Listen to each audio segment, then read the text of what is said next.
आज नायगावचा कार्यक्रम मोठ्या उत्साहात संपन्न होतो. तुम्ही स्टेजवर पण तुम्ही निघाले गाडी चला बोललात बऱ्याच गोष्टी याबद्दल काय सांगाल एकूण कार्यक्रमाबद्दल?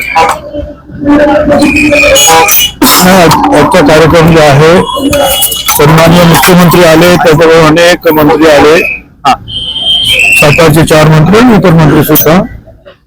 त्याच्यामुळे अतिशय भव्य दिव्य कार्यक्रम झाला आणि त्याहीपेक्षा 6 वर्षांनी 200 वर्ष त्यांच्या जन्माला होणार आहे. त्यानिमित्तानं अनेक आराखडे वगैरे काही मंजूर झाले, काही मंजूर करायचे आहे.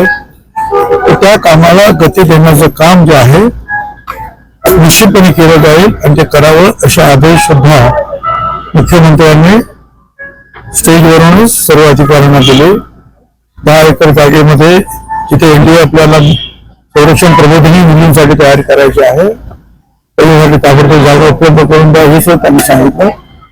आणि 134 कोटीचा जो आराखडा जो हायपॉवर कमिटी सेक्रेटरी त्यांनी मंजूर केला तो सुद्धा ते मुख्यमंत्र्यांच्या कमिटीमध्ये मंजूर करणार म्हणून त्यांनी सांगितलेलं आहे. त्याच्यामुळे नायगावच्या विकासाला आणि या जन्मोत्सवाला अधिक झळाळीत होईल, त्याच्यामुळे आनंद आहे. साहेब अजितदादा दिसले नाहीत कार्यक्रमामध्ये, आले नाहीत, काय बोलणं झालं? मला माहित नाही ते कुठे असते. मुंबईत आहेत तर मुंबईच्या बाहेर कुठे आहेत काही कल्पना. मुख्यमंत्र्यांसोबत काय बोलणं झालं आपलं, असं काही चर्चा झाली का? मुख्यमंत्र्यांबरोबर एवढं बोलणं झालं की इथलं कामकाज काय काय आतापर्यंत झालं, कसं झालं आणि याच्यात काय काय करण्याची आवश्यकता आहे.